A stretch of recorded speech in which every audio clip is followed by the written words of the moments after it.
আসসালামু আলাইকুম রহমতুল্লাহ।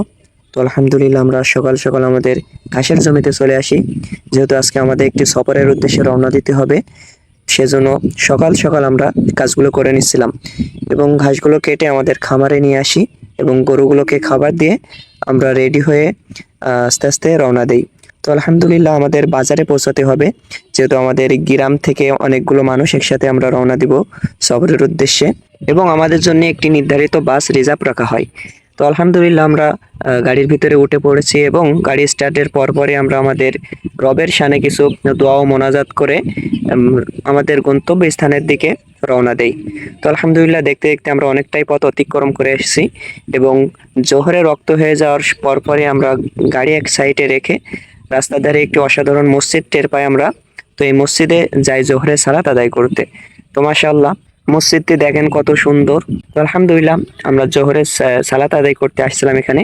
তো এখান থেকে যে অসাধারণ একটি ভিউ, মানে অসাধারণ একটি সৌন্দর্যময় দৃশ্য দেখলেই আলহামদুলিল্লাহ শুকর আদায় করতে মন চেয়ে যায়। জোহরে সালাতে পরে আমরা আবার রওনা করি। তো আলহামদুলিল্লাহ আমরা পৌঁছই খুলনা শহর, খুলনা 0 পয়েন্টে। তো এখান থেকে আমরা সবাই বাস থেকে নেমে একত্রেই হেঁটে যাচ্ছিলাম আমাদের গন্তব্যস্থানে। তো রাস্তার ধারে যে এত দুর্গন্ধ খুলনা শহরে কিছু বলার নাই, ভিডিওটি দেখেন। আসলে এই জায়গাটা যে এত বিশ্রী, সরকারের উচিত যে এই জায়গাটা কোনো ব্যবস্থা নেওয়া। মানুষজন কিভাবে চলাফেরা করবে বলেন, এত রকম বিশ্রী 1 কিলোমিটার তফাৎ পর্যন্ত এর দুর্গন্ধ যে একটা রয়েছে সেটা ছড়াই যায়। তো গন্ধযুক্ত পথ অতিক্রম করে আমরা আমাদের প্রোগ্রামে চলে আসতে পেরেছি আলহামদুলিল্লাহ। তো আমরা প্রথমেই পেয়েছিলাম হযরত মাওলানা মামুনুল হক হুজুরকে, তার অসাধারণ কিছু বক্তব্য শুনেছিলাম। তো হুজুরের পরে বক্তব্য নিয়ে আসছিলেন অধ্যাপক মিয়া গোলাম পড়ুয়া। তো তিনিও অসাধারণ কিছু বক্তব্য করেছিলেন।